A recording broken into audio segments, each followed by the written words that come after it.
it's Lucy from My Crazy Craft Life, and today I'm here with a design team post for Scrapping for Less.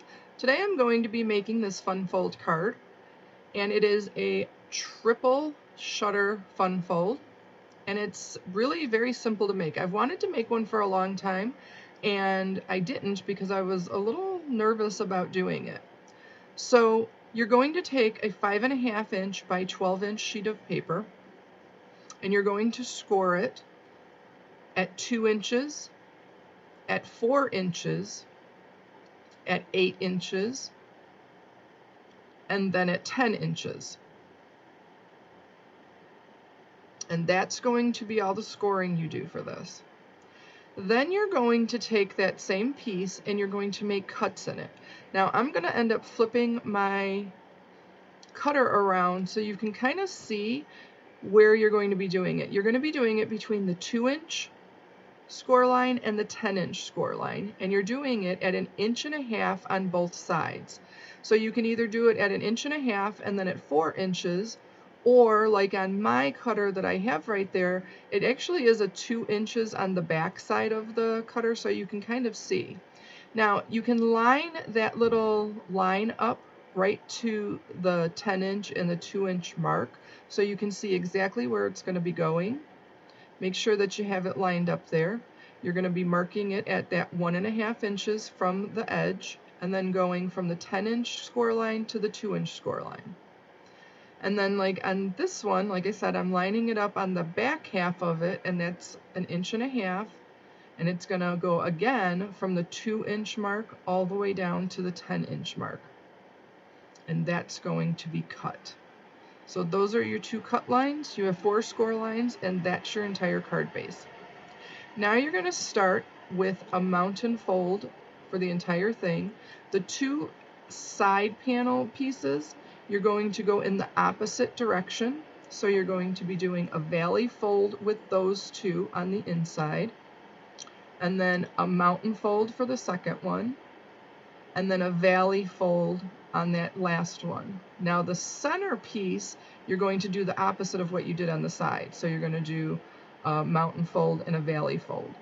And then you're just going to kind of smush that together and then use your bone folder.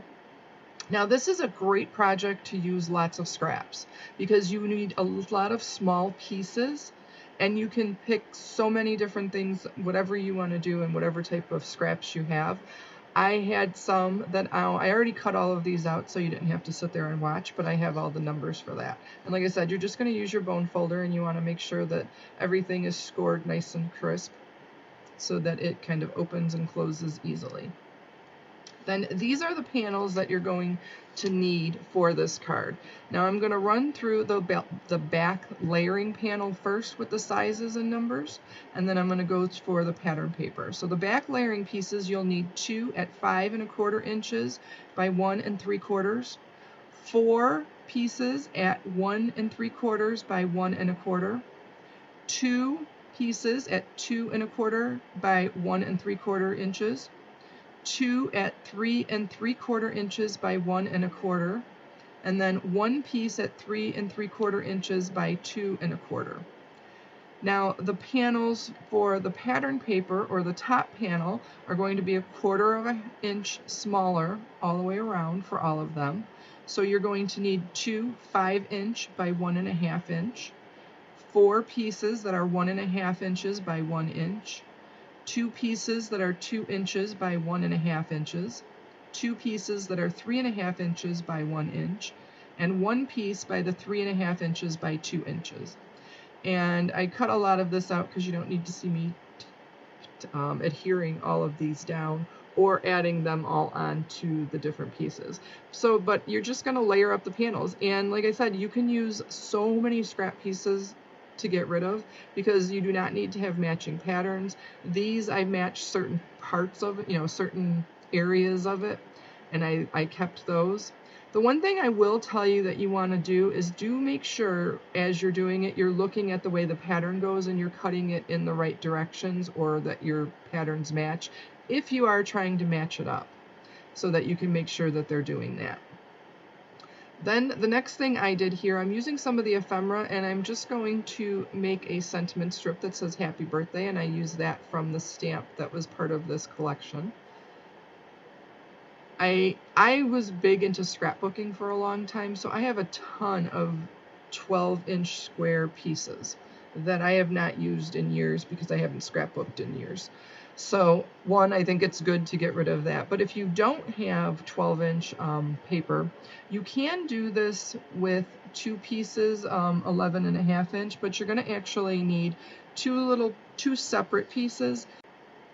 You'll need one that is 10 inches by 5.5 inches, and then one that is 3 15/16 by 5.5 inches. And then you're going to score those kind of the same way. So you're going to score the 10-inch piece at 2 inches, 4 inches, and 8 inches. And then you're going to score the 3 15/16 inch at 2 inches. Now one of them is going to be a little bit shorter, and just mark it so that you know which side is the shorter one. And the shorter side you're just going to tape or adhere onto the 2-inch section by the 8-inch, or really it doesn't matter, on either side of it. And you're just going to adhere that shorter inch or the shorter one underneath that. And then that's going to give you the 2 inches on the end. And that'll give you your full 12 inches. And you're going to do it on the back side. So you're going to adhere the shorter piece, the 3 15/16 inch one, onto the back side of the card. And then you will make your cut lines. And that way you're going to have your 12-inch card, and you really won't see it much. You'll see it a little bit on the back, but it's not really that big of a deal or that noticeable, and it's the back of the card. So you really won't see it because you're layering it up with everything as far as the seam on the small part on the opposite side. So that's how you can do it with the 11.5-inch piece of paper. To finish this card up, you see I just added the sentiment. I added a piece of ephemera, the twine from the kit, and an enamel dot. And that's it. So I hope you enjoyed this video. I hope you're going to be able to make it and get rid of lots of your scraps. And I hope everybody takes care. Have a great day. Stay healthy.